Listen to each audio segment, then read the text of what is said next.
Hello learners, कैसे हैं आप सब। उम्मीद है कि बहुत अच्छे होंगे। तो आपका एक बार फिर से स्वागत है all teaching aptitude PY quiz में, जिसमें हम अराउंड 2004 से लेकर के 2025 तक जितने भी टीचिंग एप्टीट्यूड के क्वेश्चंस आए हैं वो सारे के सारे कवर कर रहे हैं हम।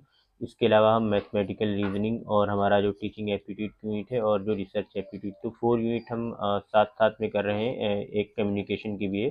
तो ये 4 यूनिट के जो प्रीवियस ईयर क्वेश्चन पेपर्स हैं हम वो कर रहे हैं। अराउंड 140 क्वेश्चन हम डिस्कस कर चुके हैं टीचिंग एप्टीट्यूड के। आज 10 मोर क्वेश्चन डिस्कस करेंगे तो हमारा ये 150 हो जाएंगे। तो देखते हैं हमारा पहला क्वेश्चन क्या है। Using the central point of the classroom communication at the beginning of a dynamic pattern of ideas is referred to as systematisation, problem orientation, idea protocol या माइंड मैपिंग। तो इस तरीके की सेंट्रल पॉइंट को हम बोलते हैं माइंड मैपिंग। तो हमारा option D will be the correct. The main objective of student evaluation of teachers. तो स्टूडेंट इवेल्युएशन ऑफ टीचर्स के बारे में पूछा है, ना कि स्टूडेंट्स के बारे में। तो टीचर्स के बारे में जो इवेल्युएशन होता है वो क्या है। Main objective to gather information about student weakness, to make teachers take teaching seriously, to help students adopt innovative method of teaching, to identify areas of further improvement in teacher trades. तो इसका जो right answer होगा वो होगा to make teachers take teaching seriously. Teacher related, ये student related है, ये इसका मन पर्पस या मेन ऑब्जेक्टिव नहीं होता। और ये they help teachers adopt innovative methods of teaching. And again ये जो तीसरा वाला ऑप्शन है, to identify the areas of improvement in teaching trades. तो इसका जो हमारे पास राइट आंसर हो जाएगा B, C and D will be the right answer.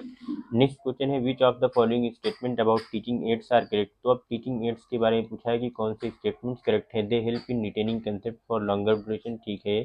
They help students learn better, ये भी करेक्ट है। They make teaching learning process interesting, this is also correct. They enhance rote learning, तो they do not enhance rote learning. ये rote learning का मतलब होता है रट्टाफिकेशन वाली चीज़ें, याद करने के लिए।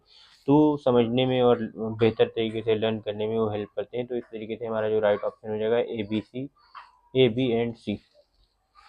Most often the teacher student communication is spurious, critical, utilitarian या कन्फ्रंटेशनल। तो ये यूटिलिटेरियन है।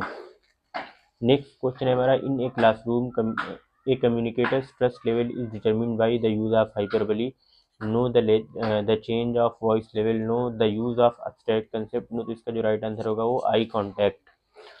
Which of the following is the highest level of cognitive ability, knowing, understanding, analysing या इवेल्युएटिंग। तो हमारा ये इवेल्युएशन है। Which of the following factors does not impact teaching. इसमें से कौन से फैक्टर्स हैं जो टीचिंग को इम्पैक्ट नहीं करते। Classroom activities that encourage learning, ये तो इम्पैक्ट करती है जी। Socio economic background of teachers and students, ये नहीं करता है। बाकी देख लीजिए, लर्निंग थ्रू एक्सपीरियंसेस, ये भी करता है। टीचर्स नॉलेज, ये भी करना है। हमें यहाँ पास पूछा था डज नॉट इम्पैक्ट टीचिंग, तो ये हमारे पास option B will be the correct option. Next है, teaching use by a teacher to teach include. Teacher जो है कौन कौन सी टेक्निक टीच करने के लिए यूज करता है वो हमें यहाँ पे बताना है। तो हमारे पास पहला है लेक्चर, ठीक है। इंटरेक्टिव लेक्चर, ये भी सही है। ग्रुप वर्क, ये भी सही है। बट क्या सेल्फ स्टडी नहीं है। सेल्फ स्टडी से तो इंसान खुद ही पढ़ता है, तो टीचर क्या ही यूज करेगा। तो अब इसके बाद हमारा राइट आंसर है वो option A, that is A, B and C. Next question है, attitudes, actions and appearances in the context of classroom communication are considered as verbal, non verbal, impersonal या इरेशनल। तो इसका जो राइट आंसर है वो होगा नॉन वर्बल। जितने भी एटीट्यूड, सेक्शंस या अपीयरेंसेस होती हैं क्लासरूम कम्युनिकेशन के कंटेक्स्ट में, वो नॉन वर्बल कंसिडर की जाती हैं। नेक्स्ट क्वेश्चन है, व्हाट, और लास्ट भी क्वेश्चन है हमारा, what are required for good teaching, diagnosis, remedy, direction and feedback. तो इसका जो राइट आंसर होगा वो क्या, डायग्नोसिस भी होती है टीचिंग में।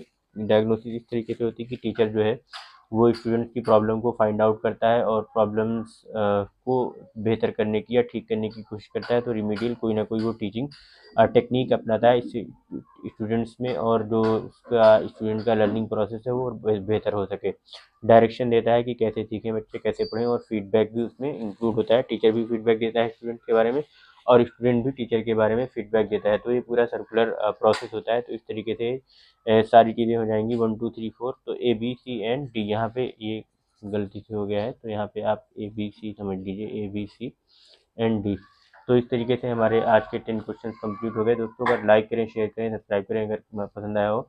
और आप सब्सक्राइब ज़रूर कर लें ताकि आपको जब भी हम नई वीडियो अपलोड करें तो उसका नोटिफिकेशन मिल जाए और हमारे साथ बने रहें। मिलते हैं नेक्स्ट वीडियो में।